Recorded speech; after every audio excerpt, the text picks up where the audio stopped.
마태복음 21장 12절부터 22절까지의 말씀 교독하시고 마지막 절은 함께 읽습니다. 예수께서 성전에 들어가사 성전 안에서 매매하는 모든 사람들을 내쫓으시며 돈 바꾸는 사람들의 상과 비둘기 파는 사람들의 의자를 둘러 엎으시고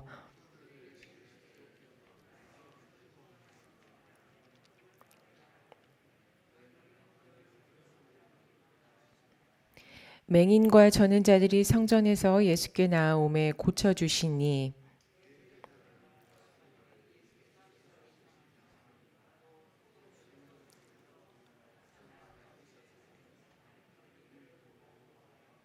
예수께 말하되 그들이 하는 말을 듣느냐. 예수께서 이르시되 그렇다. 어린아기와 젖먹이들의 입에서 나오는 찬미를 온전하게 하셨나이다 함을 너희가 읽어본 일이 없느냐 하시고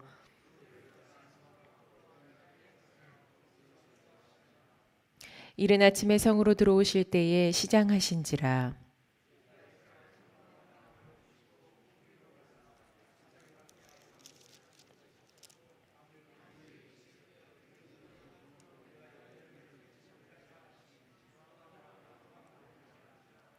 제자들이 보고 이상히 여겨 이르되 무화과 나무가 어찌하여 곧 말랐나이까.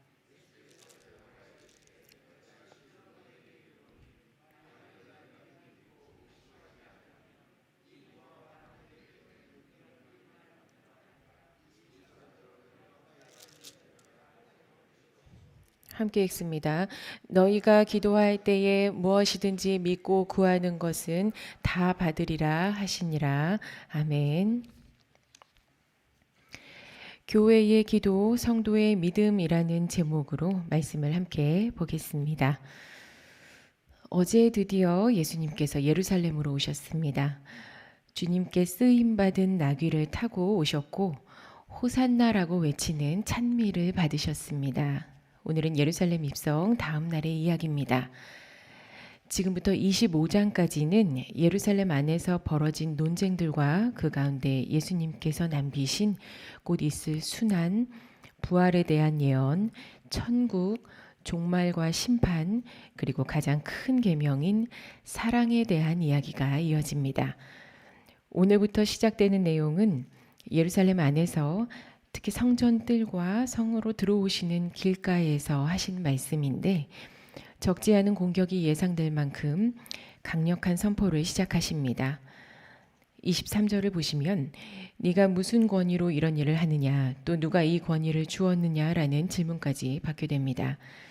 하지만 진리의 말씀은 지금부터 더욱 힘있고 절실해집니다. 예수님께서 진리의 편에 서신 게 아닙니다. 예수 그리스도가 바로 진리이십니다. 나는 지금 어떻게 해야 하나? 이 문제를 어떻게 해결해야 하나? 많은 고민을 할 필요가 없습니다. 또 해서도 안 됩니다. 진리이신 분이 어떤 말씀을 하시는지 그것을 보고 믿음으로 반응하기만 하면 되는 게 바로 성도의 신앙입니다. 오늘 본문은 성도와 교회가 진리로 새롭게 되도록 하신 예수님의 행적과 그의 명령을 보여주고 있습니다. 예수님께서 성전 뜰로 들어오셨는데 와서 보시니까 성전 안의 모습과 성전 밖의 모습이 거의 동일했습니다. 본문은 외형적인 모습뿐만 아니라 당시 성전 안의 영적 상태 또한 세상과 별반 다를 바 없다는 가슴 아픈 현실을 보여주는 구절입니다. 당시 먼 곳에서부터 재물을 가져오는 사람들의 편의를 위해서 성전 뜰에서 재물을 사고 파는 거래가 생겼고 환전도 있었습니다. 재물을 멀리서부터 데리고 와서 흠이 있는지 없는지를 검수를 받고 그 후에 제사를 드리는 그 일련의 과정들에 그 손실을 줄이고자 하는 세상으로부터의 아이디어입니다. 성도는 이런 행위를 용인하거나 묵과하는 것을 주의해야 합니다. 내가 좀 더 편하고 융통성 있게 신앙생활을 할 수 있는 길이 무엇인가를 모색하는 건 사람의 생각입니다. 아마 이 환전상과 재물 매매도 불편한 점을 토로하는 무명의 사람들과 또 재물을 다루는 것이 귀찮아진 성전의 사람들 혹은 어린아이로부터 시작했을 수 있습니다. 그런데 이런 사람의 생각은 쉽게 돌이켜지거나 쉽게 사라지지 않는 특징이 있습니다. 한 번 들어와서 허용된 이 생각들은 힘이 실리게 되고 사람의 심중에 자리 잡게 되고, 그래서 예배자의 영성과 은혜에 영향을 미치고 또 나 이외의 주변에까지 흘러가는 영향력을 갖고 있습니다. 행위가 영적 상태에 영향을 미치고 또 영적인 상태가 행동을 좌우하게 되는, 어찌 보면 굉장히 당연한 이치입니다. 예수님께서는 이들이 흐트려 놓은 성전을 다시 한번 정의해 주십니다. 성전은 만민이 기도하는 집이고 이곳이 변질되면 결국은 강도의 소굴이 된다는 선포입니다. 중간 지점이 없습니다. 만민이 기도하는 성전이거나 강도의 소굴이 되거나, 한 걸음 양보한 영적인 문제가 가져오는 결과는 이런 겁니다. 편의를 위한 간단한 아이디어와 행동으로부터 시작되었다 해도 결과는 강도의 소굴이 되어버리는 게 우리의 소중한 성전입니다. 이것은 우리 성도들의 개인 신앙과도 연결이 됩니다. 잠깐의 틈을 허락해버리면 기도하는 집으로서의 우리의 몸, 즉 성전은 무너지게 됩니다. 너희는 너희가 하나님의 성전인 것과 하나님의 성령이 너희 안에 계시는 것을 알지 못하느냐. 누구든지 하나님의 성전을 더럽히면 하나님이 그 사람을 멸하시리라. 하나님의 성전은 거룩하니 너희도 그러하니라. 아멘. 내적 영성이 무너져 버리면 우리 성도의 신앙은 아무 힘도 못 쓰는 육체로 돌아가 버립니다. 오늘 본문은 이 점을 지금 강하게 경고하고 있습니다. 그런데 우리에게는 소망이 있습니다. 먼저 예수님께서는 이곳을 내 집이라고 부르십니다. 이곳이 지금 은혜롭고 정결하든지 어려운 상황이든지 어떤 상황이든지 간에 하나님께서는 만민이 기도하는 내 집, 만민을 위해 기도하는 내 집이라고 명명하십니다. 이 선포는 세상을 향한 선포이면서 동시에 이 세상의 영적 권세자들을 향한 선포이기도 합니다. 내 집은 세상과도 같이 변질될 수 있지만 그래도 그곳은 내 집이다. 내가 다스리는 내 소유고 나의 몸이다.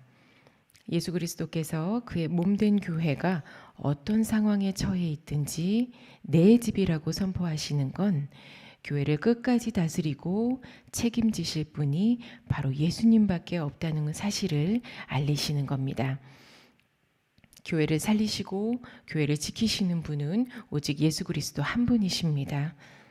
우리 성도들이 교회를 지킨다는 표현을 사용하지만 우리가 할 수 있는 영역은 반드시 주님께서 가장 선한 길로 이끄신다는 것을 믿고 그리스도가 하시는 명령에 따라 순종하는 영역입니다. 잘했다 칭찬하실 때는 교회가 하나 되어서 감사하고, 또 교회를 더욱 사랑하면서 회개하라고 하실 때는 하나 되어서 회개하는 겁니다. 구름이 떠올라서 전진하라 하시면 함께 전진하고, 또 모든 영혼을 조건 없이 품어주라 하시면 함께 품고 기도하면 됩니다. 또 본문 14절을 보시면 맹인과 저는 자들이 성전에서 예수께 나아오매 고쳐주셨다고 나옵니다. 사무엘하 5장 8절에 언급된 맹인과 저는 자들은 성전에서 아무것도 구할 수 없었고 직분을 감당할 수도 없는 사람들이었지만, 지금 신약의 예수 그리스도는 지나온 모든 관행을 풀어주시고 살려주십니다. 몸의 치유를 넘어서 내적 영성의 회복과 그 영혼의 묶임까지 풀어주시는 분이 바로 예수 그리스도이십니다. 내 집을 고치시고 내 집에 있는 성도들, 내 집에 못 들어오던 사람들까지 살리시면서 못 들어오게 하던 모든 옛것을 파괴하시고 새롭게 세우시는 분이 바로 우리 예수 그리스도십니다. 이것을 알아본 이들이 어린아이들입니다. 어린아이들이 예수님을 향해서 호산나 우리를 구원하소서라고 외칩니다. 예수 그리스도의 집에 항상 머물고 있던 대제사장들과 서기관들이 아니라 어린아이들이 알아보고 구원의 예수님을 찬미합니다. 어린아이들이 누굴까요? 실제로 순수한 어린아이들일 수도 있고 또 제 힘으로는 스스로를 건질 수 없는 하나님의 백성들일 수도 있습니다. 다만 지금 예수님께서 하신 일들을 주목해 보면 강도의 소굴로 변해버린 교회와 예배드릴 자격이 없었던 맹인과 전능자들을 고치시면서 지금까지의 예배의 틀을 깨버리시고 새롭게 하셨습니다. 그리고 가장 순결한 주의 자녀들에게 진정한 찬미를 받으십니다. 내 집은 결코 쓰러지거나 망하지 않습니다. 찬미받기 위해서, 찬송받기 위해서 내적으로 외적으로 살려주시고 이전보다 더 회복시키십니다. 바로 예수 그리스도의 교회이기 때문입니다. 예수님께서 교회를 향해 주목하시는 두 번째 관점이 이어집니다. 예루살렘 성으로 들어오실 때 무화과 나무에 열매 없는 것을 보시고 저주하셨더니 나무가 말라버렸습니다. 마가복음을 통해서 이 본문을 보시면 좀 더 자세하게 이해하실 수 있습니다. 열매가 없음을 보시고 저주하셨고 후에 다시 보니까 나무가 말라버린 사건입니다.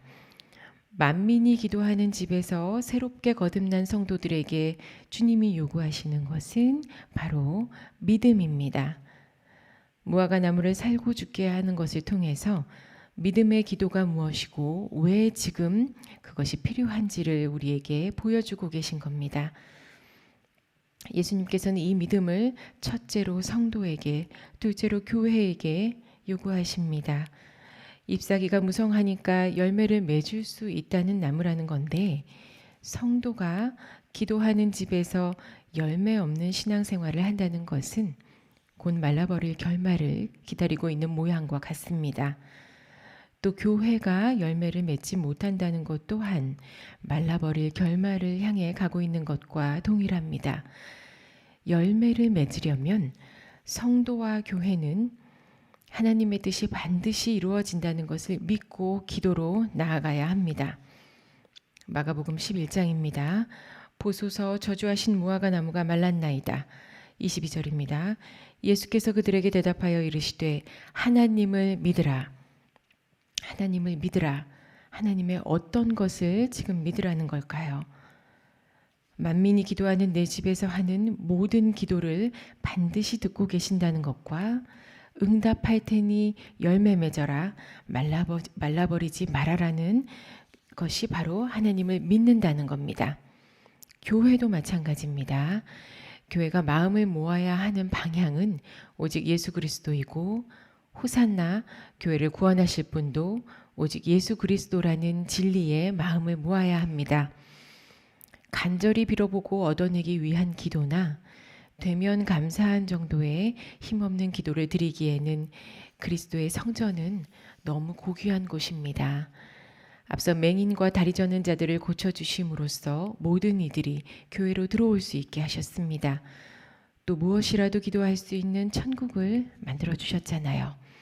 행여 우리가 교회의 순결함을 놓칠 수는 있어도 본문을 보면 예수님께서는 내 집이기 때문에 직접 다스리시고 고쳐주시지 않았습니까? 믿음 없이 기도하기에는 이 너무 큰 증거 안에서 우리가 지금 신앙생활을 하고 있습니다. 우리는 개인의 열매와 교회가 열매 맺는 것을 위해서 항상 믿음으로 나아가야 합니다. 기도의 근본됨은 믿음입니다.